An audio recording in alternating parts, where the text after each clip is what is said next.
Here we go again. Another day of annoying, irksome obligations I don't want to do. I have to do it because not doing it would be even worse. It's my continuous suffer-either-way scenario in the life of Derek. No way out.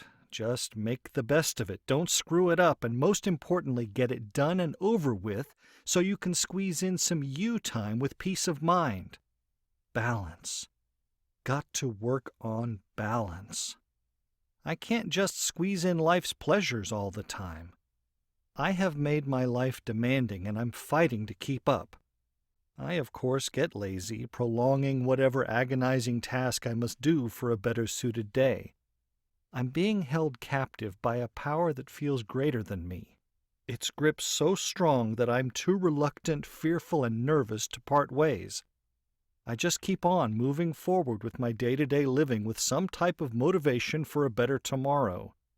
Give me peace of mind, and the rest will follow.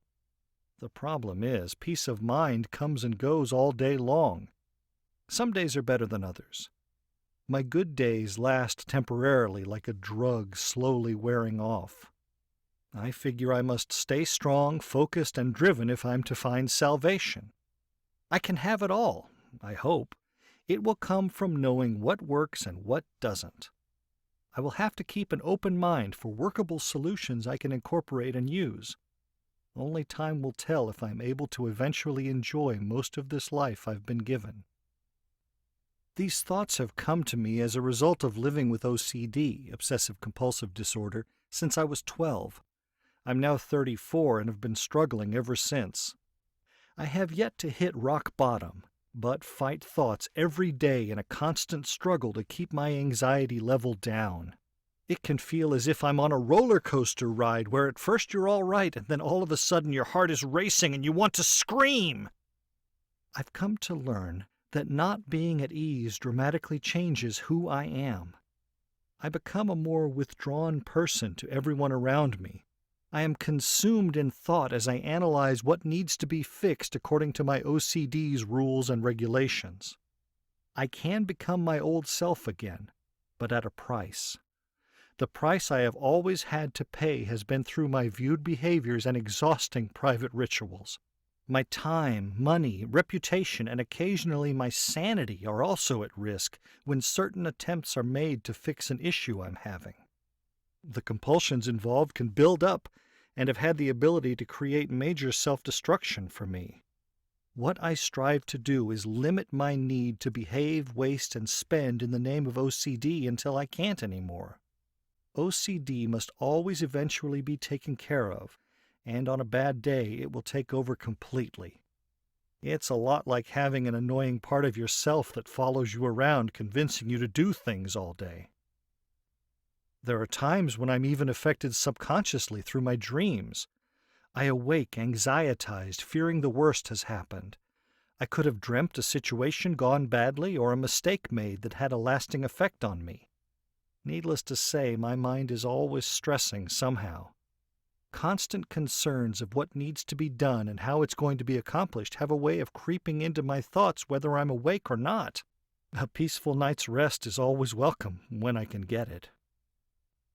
OCD has separated me from how the majority of humanity thinks and operates daily.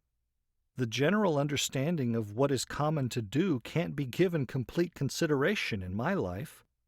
This realization has earned me my OCD label of approval in the world. Knowing you have what is viewed as an unattractive quality requiring attention is hard on my self-image. I know how to be a normal guy and behave like any other rational adult. I am very aware of what is considered strange, odd, or weird to the average person. What you have to realize is doing my OCD is a demand I feel I am held at gunpoint to perform in order to have peace and fulfillment. If the OCD is not carried out, then I become miserable as a surge of anxiety overwhelms me. The type of anxiety felt by my OCD is an overpowering feeling comparable to the strongest emotions I've ever felt in my life. I would compare its intensity to being in love, losing a family member, or any traumatic event that takes a long time to get over. My emotional state and focus are determined greatly by events I encounter. It's very draining to have this kind of disorder, and I get euphoric highs when my OCD is satisfied. The highs are a result of knowing I can now be content once again. In that moment, all seems right with the world. I feel the OCD has given me positivity as a result of its efforts. Ultimately, my disorder symbolizes a pursuit of happiness through dysfunction by any means necessary.